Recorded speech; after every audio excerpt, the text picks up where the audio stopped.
크게 아멘으로 화답합니다. 할렐루야.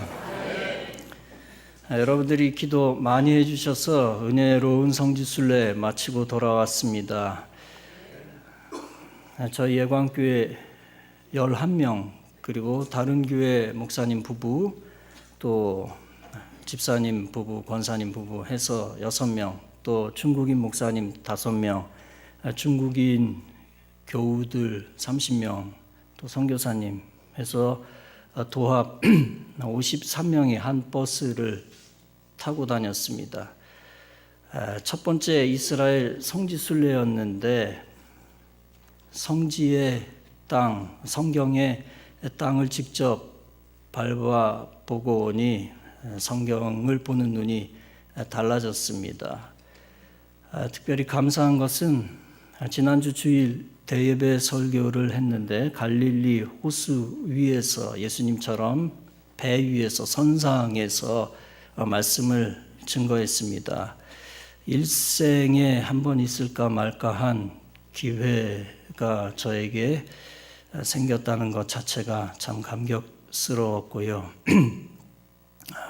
작은 배 위에 함께 탄 일행 50여 명이 함께 은혜를 받았습니다. 중국 목사님이 동시 통역을 했고 중국인 성도들이 함께 말씀을 듣게 되었습니다. 이번 성지순례는 특이한 것이 공부하는 성지순례였다. 5시에 매일 일어나 피곤하였지만 5시 반부터 2시간 동안 특강을 듣고 공부하는, 또 다니며 공부하는 성지순례였습니다. 우리 교우들도, 저뿐만 아니라 우리 교우들도 도움을 많이 받았습니다. 또한 감사한 것 중 하나는 우리 권사님 한 분, 집사님 한 분이 각각 다른 날짜에 밤에 크게 알아서 누워서 꼼짝도 못했었는데 여러 날 앓지 아니하고 하룻밤 딱 자고 거뜬하게 일어나 아주 기쁜 마음으로 여러 날 같이 성지순례를 잘 마쳤다는 것입니다.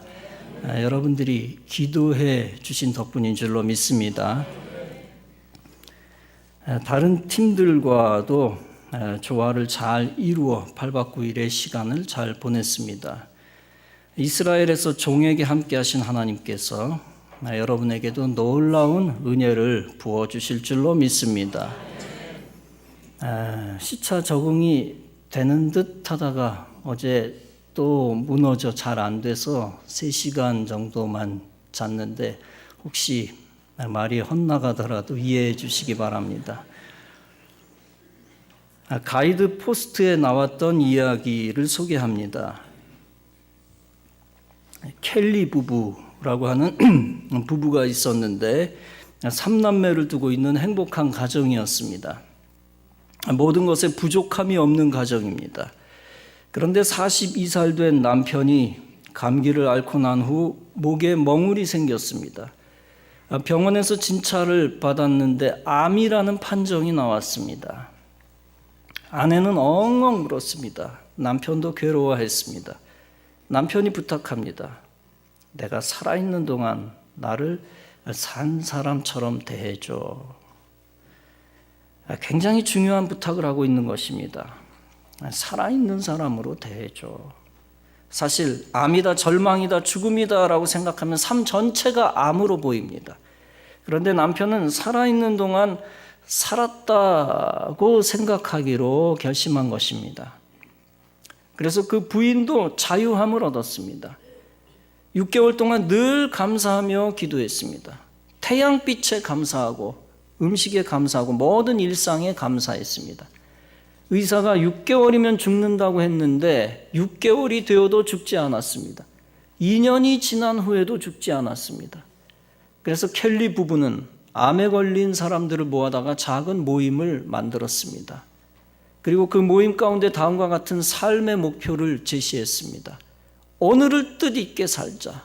하나님 앞에서 보람있게 살자. 여러분도 그 가정처럼 눈물의 기도를 통하여 인생의 눈물을 멈추게 하시기 바랍니다. 그리고 감사의 기도로 하나님의 기적을 가져오시기 바랍니다. 본문은 죽을 병에 걸린 히스기야의 이야기입니다. 그런 히스기야가 눈물의 기도를 하고 있습니다. 본문은 히스기야의 기도를 기록하고 있습니다. 여호와여 구하오니 내가 진실과 전심으로 주 앞에 행하며 주의 보시기에 선하게 행한 것을 기억하옵소서 하고 심히 통곡하더라. 즉 이런 기도입니다. 제가 주님 앞에서 진실하게 살아온 것과 온전한 마음으로 순종한 것과 주께서 보시기에 선한 일을 한 것을 기억해 주십시오. 아모스의 아들 이사야 예언자가 그에게 와서 말합니다. 주께서 이렇게 말씀하셨습니다. 내가 죽게 되었으니 네 집안의 모든 일을 정리하여라. 내가 다시 회복되지 못할 것이다. 이 말을 듣고서 히스기야가 그의 얼굴을 벽 쪽으로 돌리고 주님께 기도합니다. 한참 동안 흐느껴 기도했던 것입니다. 이사야가 막 궁전을 벗어나려 할 때 하나님이 이사야에게 말씀하셨습니다. 너는 되돌아가서 내 백성의 주권자인 히스기야에게 전하여라. 네 조상 다윗을 돌본 나 주 하나님이 말한다. 내가 기도하는 소리를 내가 들었고 내가 흘리는 눈물도 내가 보았다. 내가 너를 고쳐주겠다. 3일 뒤에는 네가 주의 성전으로 올라갈 수 있을 것이다. 내가 너의 목숨을 15해 더 연장시키고 너와 이 도성을 아시리아 왕의 손에서 구할 것이다. 그리고 이 도성을 보호하겠다. 나를 위해서도 내 종 다윗을 보아서라도 내가 이 도성을 보호하겠다. 드디어 이사야가 왕의 신하들에게 무화과 반죽을 가져오라고 명령합니다. 신하들이 그것을 가져와서 왕의 상처에 붙입니다. 그렇게 했더니 비로소 왕의 병이 낫게 되었습니다. 여러분들도 눈물의 기도를 통하여 죽음의 고난에서 생명의 축복을 회복하시기 바랍니다. 여러분들도 간절한 기도를 통하여 질병에서 해방되는 간증의 사건을 만드시기 바랍니다. 히스기야는 25세 때의 왕이 된 후 철저히 여호와 하나님 신앙에 서 있었습니다. 하나님 신앙으로 나라를 통치했습니다. 히스기야는 왕 위에 오른 후에 모든 산당을 제거했습니다. 주상을 깨뜨리고 아세라 목상을 찍어버렸습니다. 모세가 만들었던 놋뱀을 이스라엘 자손이 우상처럼 분향한 바 있었습니다. 그래서 그것을 부숴버리는 일대 종교 개혁을 단행했습니다. 그뿐 아니라 아수르의 침공에 대비하여 성을 튼튼히 쌓았습니다. 성 밖에 있는 아수르가 물을 먹지 못하도록 물줄기까지 돌려놓았습니다. 막아 돌렸습니다. 역대하 32장은 이렇게 말하고 있습니다. 히스기야가 성 밖의 모든 물 근원을 막고자 하매 방백들과 용사들이 돕더라. 이에 백성이 많이 모여 모든 물 근원과 땅으로 흘러가는 시내를 막고 이르되 어찌 아수르 왕으로 와서 많은 물을 얻게 하리오 하고 히스기야가 또 기혼의 윗샘물을 막아 그 아래로 쫓아 다윗성 서편으로 곧게 인도하였으니 저의 모든 일이 형통하였더라. 실제 성지순례를 한 저와 장로님과 권사님들과 집사님들이 히스기야 터널을 지나갔습니다. 히스기야 터널은 히스기야 시대 사람들이 직접 망치와 연장을 가지고 바위를 뚫어 만든 터널입니다. 길이는 530m, 어마어마합니다. 폭은 60cm입니다. 높이는 사람 키, 어떤 때는 사람 키 2배, 어떤 때는 사람 키보다 작은 터널입니다. 그리고 물이 흘러 지나가는데 무릎 높이 정도로 물이 차 있습니다. 처음부터 끝까지 캄캄하기 때문에 손전등을 들고 수십 명의 사람들이 일렬로 줄지어 서서 어두운 물길을 손전등을 들고 지나갑니다. 워낙 길고 좁은 길이고 물이 차 있어서 530m를 지나가는데 1시간은 좋게 넘게 걸어간 것 같습니다. 바위 터널인데 놀라운 거죠. 불가사의한 일입니다. 그런데 히스기야 터널이 그렇게 놀라운 것은 흙을 뚫은 것이 아니라 바위를 뚫었다는 건데, 기혼샘부터 성 안의 실로암까지 530m의 바위를 뚫은 것입니다. 바위를 타고 물 흐르는 틈새를 파고 들어가 만든 것으로 추측되고 있습니다. 그런데 더욱 놀라운 것은 기혼샘으로부터 실로암까지 시작에서 끝까지 고도 차이가 거의 없다는 겁니다. 물 흐르는 시작과 끝 양쪽 높낮이 차이가 32cm에 불과한 겁니다. 그 놀라운 토목공학의 기술에 현대인들은 놀란 입을 다물기 어렵습니다. 터널에 들어가는 수구 11m짜리도 있습니다. 사무엘하 5장에서 다윗의 장수인 요압이 이 수구를 타고 들어간 것입니다.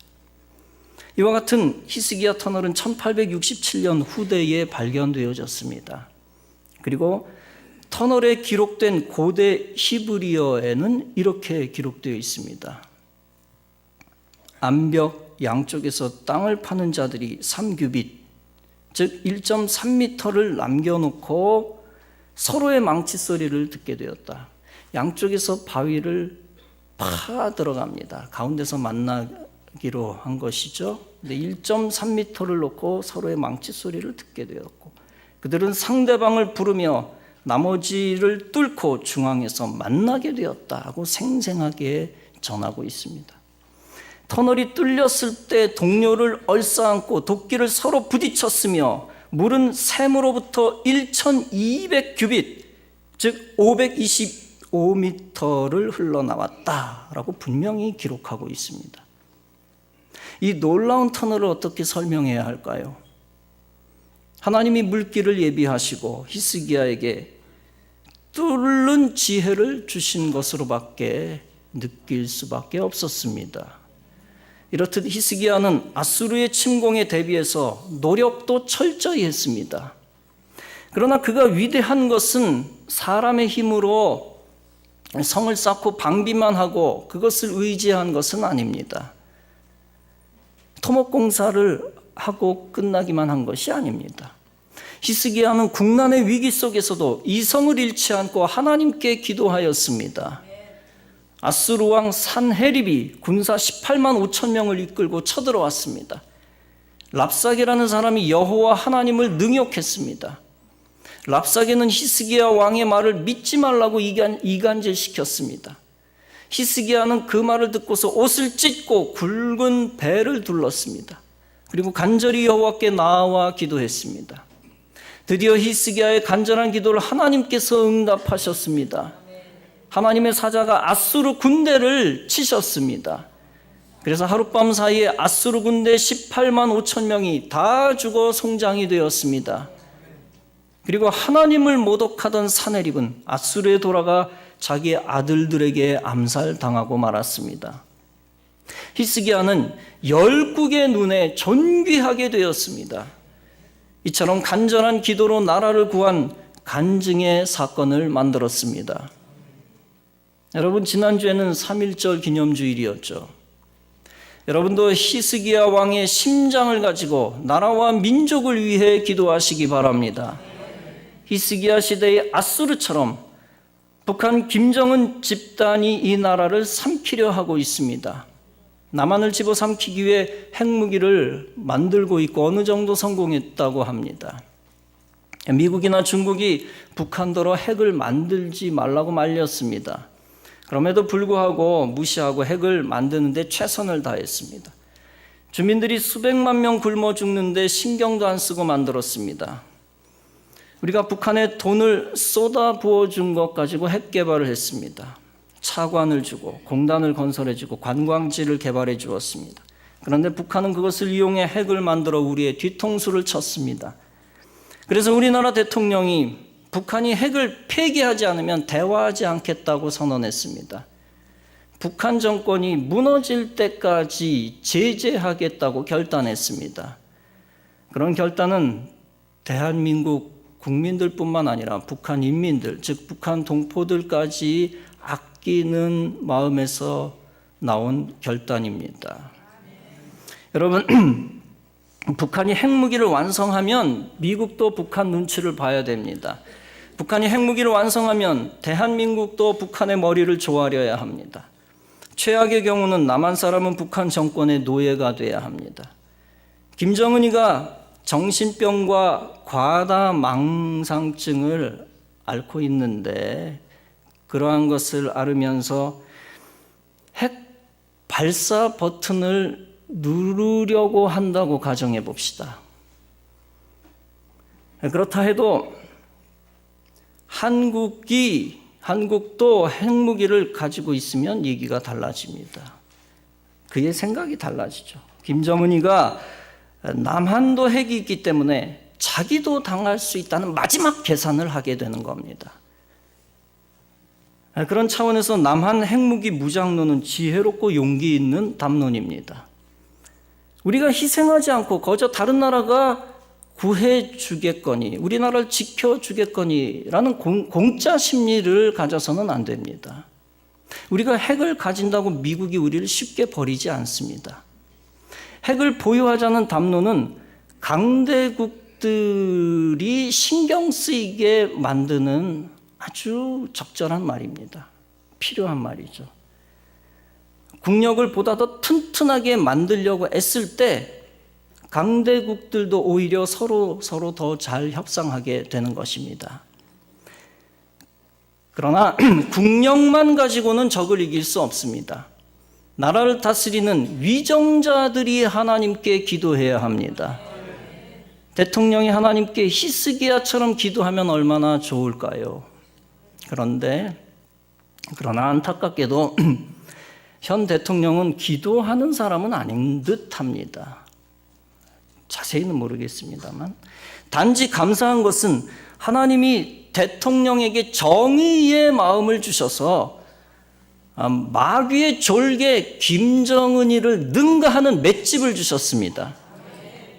그래서 마귀 정권 북한 편을 드는 정치인들과 사람들을 제압하여 고레스 왕처럼 하나님의 정의를 세워나가고 있습니다. 그런데 더욱 중요한 것은 위정자뿐 아니라 우리 기독교 국민들이, 기독교 백성들이, 성도들이 다 하나님께 기도해야 하는 것입니다. 강도 같은 세력에 대항하여 국력을 튼튼히 하면서 기도하는 것은 신실한 겁니다.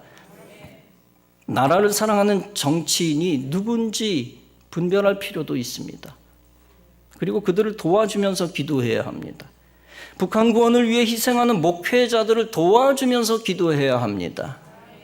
그리고 하나님의 놀라운 방법으로 하나님이 북한을 무너뜨려 달라고 기도해야 합니다. 그러면 히스기야에게 함께 하셔서 아수르를 무너뜨리신 하나님께서 하나님의 사자를 보내주실 것입니다.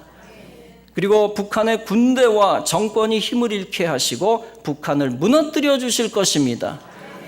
그 후에 하나님이 교회가 있는 우리나라, 기도하는 사람이 있는 우리나라를 더욱 강한 나라 되게 하실 것입니다.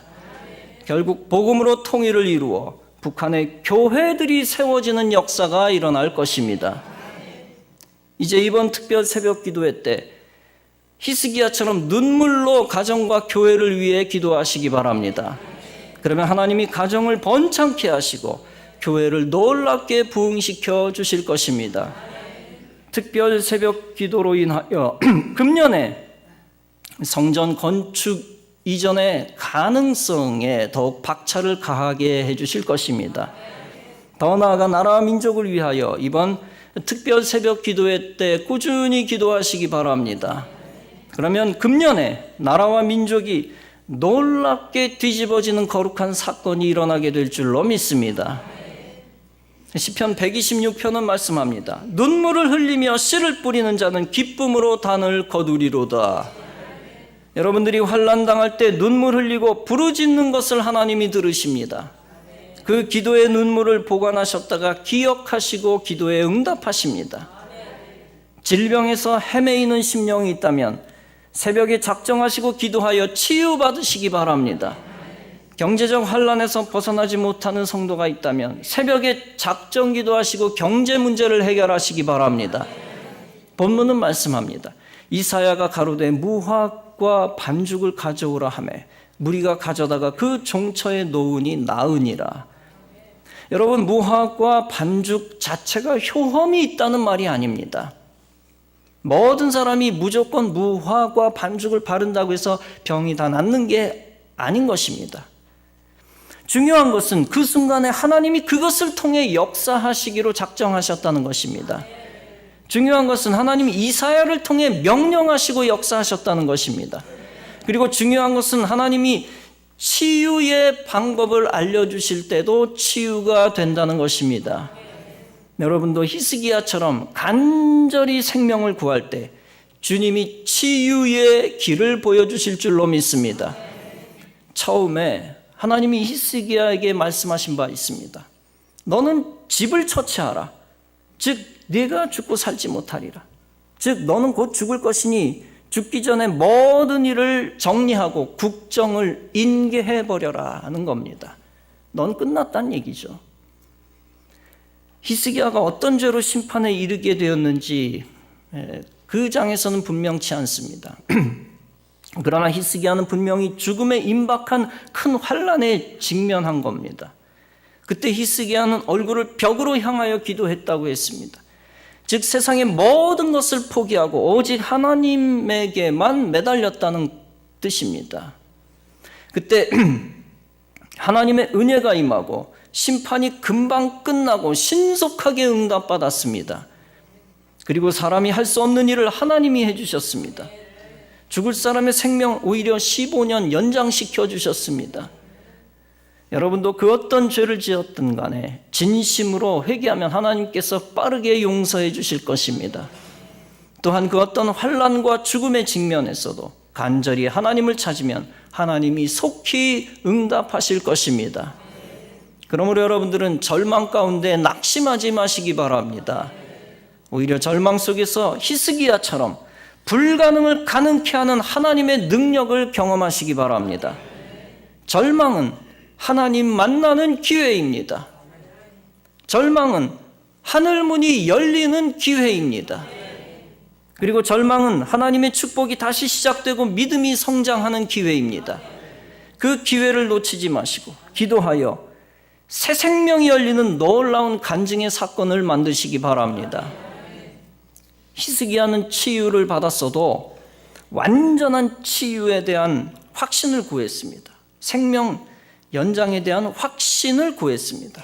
그때 하나님은 이사야를 통해서 징조도 보여주셨습니다. 해 그림자가 일령표 위에서 10도 움직였습니다. 그것은 여호수아 때처럼 태양과 달이 멈추었던 사건처럼 엄청난 기적입니다. 하나님은 두 가지를 다 하실 수가 있습니다. 그림자만 따로 움직이실 수도 있고 지구를 역전시킬 수도 있습니다. 어떤 기적이든 징조를 보여주신 사건도 생명 연장의 사건도 다 우주적 기적입니다. 여러분도 히스기야 왕의 심정으로 하나님 의지하고 믿으면 죽을 병에서도 치료받게 되는 줄로 믿습니다. 예수께서도 말씀하셨습니다. 할 수 있거든 해주세요가 뭔 말이냐? 믿는 자들에게는 능치 못할 일이 없느니라.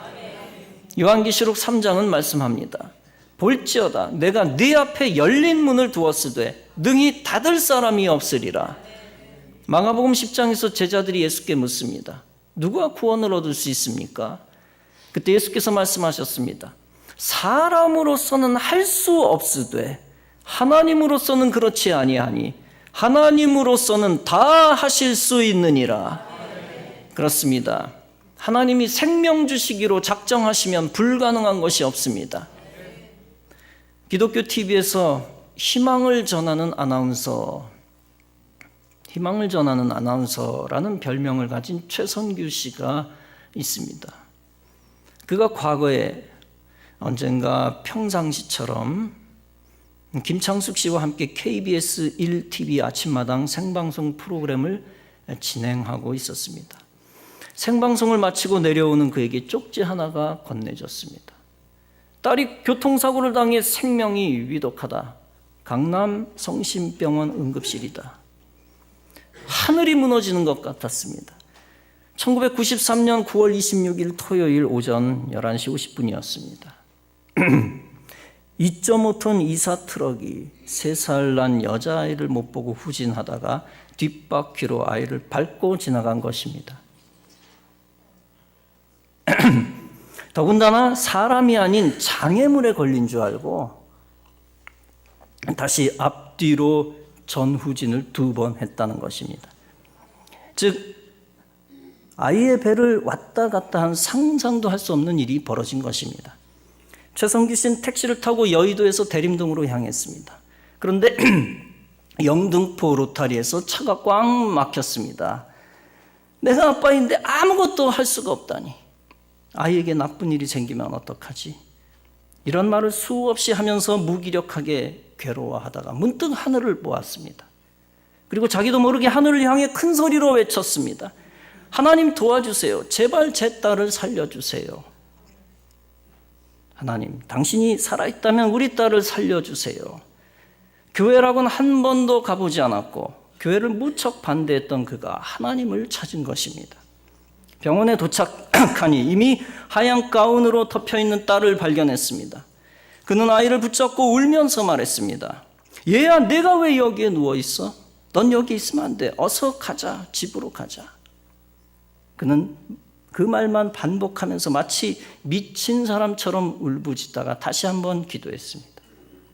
이 아이를 꼭 살려주세요. 살려만 주신다면 무엇이든 할 테니 꼭 살려주세요. 눈물이 계속 흐르는 와중에 그는 갑자기 아이를 안아야 되겠다는 생각을 했습니다. 아이를 가슴에 안고는 일어나자, 집에 가자 라는 말을 계속했습니다. 그런데 놀랍게도 아이의 몸이 조금씩 따뜻해지는 것을 느꼈습니다. 그는 너무도 놀라서 아이가 살아난 것 같아요 라고 의사를 불렀습니다. 그러나 그 누구도 이미 죽은 딸을 본 미친 아버지의 행동으로밖에 보지 않았습니다. 아무도 그에게 와주지 않았습니다. 그때 그의 딸이 목을 힘겨워하면서 그에게 무엇인가 속삭이는 것 같았습니다. 그래서 그는 손가락을 목에 넣었습니다. 그랬더니 아이가 콜록하며 검은 핏덩어리를 그의 가슴에 내뱉는 것이었습니다. 그리고는 하하하고 가느다랗게 숨을 쉬더니 바로 의식을 회복하기 시작했습니다. 그리고 몇 년간의 병원 생활과 재활치료를 거쳐 이제는 건강한 성인이 되었습니다. 그 후 우여곡절 끝에 철저히 교회에 나가고 이제 CTS 기독교 TV에서 내가 매일 기쁘게 해라는 방송 프로그램을 진행하고 있습니다. 그리고 매주 주일마다 노숙인들을 위한 사역을 하면서 하나님의 사랑을 실천하고 있습니다. 그는 이렇게 고백합니다. 요즘같이 힘든 시기에는 많은 분들이 삶을 포기하고 싶을 정도로 절망에 빠져 있습니다. 그러나 사방이 막혀 있는 것 같아도 하늘은 뚫려 있습니다. 하나님을 의지하고 희망을 버리지 마세요.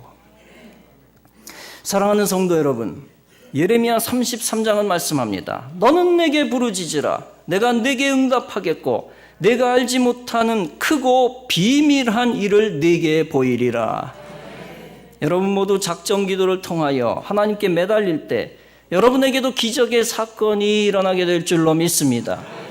매일 하나님 찾아 하나님을 붙잡을 때 주님께서도 여러분을 붙잡아 주실 줄로 믿습니다. 그리고 새벽에 도우시는 하나님을 믿고 기도하시기 바랍니다. 그러면 그림자를 움직여 히스기야에게 보여주신 하나님이 여러분에게도 놀라운 징조를 보여주실 것입니다. 여러분이 눈물로 기도할 때 하나님 믿는 것이 불가능해 보였던 식구들, 그 식구들이 주님께로 돌아오는 역사도 일어날 것입니다.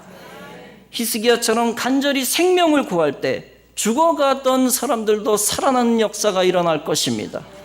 그리고 회복의 기적을 체험한 사람들처럼 여러분들도 황무지에서 꽃이 피는 기적을 보게 될 것입니다. 경제적 절망의 구렁텅이에서 다시 경제적 부흥의 기적을 보게 될 것입니다. 파괴된 인간관계를 다시 회복시키시는 하나님의 능력을 보게 될 것입니다. 그래서 그 어떤 원망의 늪에서도 사랑으로 회복되는 은혜를 받을 것입니다. 더 나아가 인생을 절망과 죽음의 골짜기로 이끄는 마귀 사탄의 권세를 이기고 소망과 부활의 정상으로 이끄시는 하나님을 찬송하게 될 것입니다. 이러한 믿음으로 우리 교회에 허락하신 작정 기도를 붙잡으시기 바랍니다. 그 기회를 붙잡고 하나님을 간절히 찾고 찾아 기도 응답받고 간증의 사건을 만드시기 바랍니다. 특별한 기적의 선물을 준비하신 하나님을 만나고 하나님의 선물을 받으시기 바랍니다. 이와 같이 하나님 주시는 귀중한 축복의 선물을 받아 간증의 사건을 만들고 하나님께 크게 영광 돌리는 성도 여러분 다 되어지시기를 주님의 이름으로 축원합니다. 기도하시겠습니다. 사랑의 하나님, 말씀을 나누게 하시니 감사합니다. 히스기야와 같이 또한 믿음의 선조들 같이 놀라운 하나님의 기적을 체험하는 기도의 사람들 다 되게 하여 주시옵소서. 모든 원망의 사건을 감사의 사건으로 만들어 나가게 하여 주시옵소서. 예수님의 이름으로 기도하옵나이다. 아멘.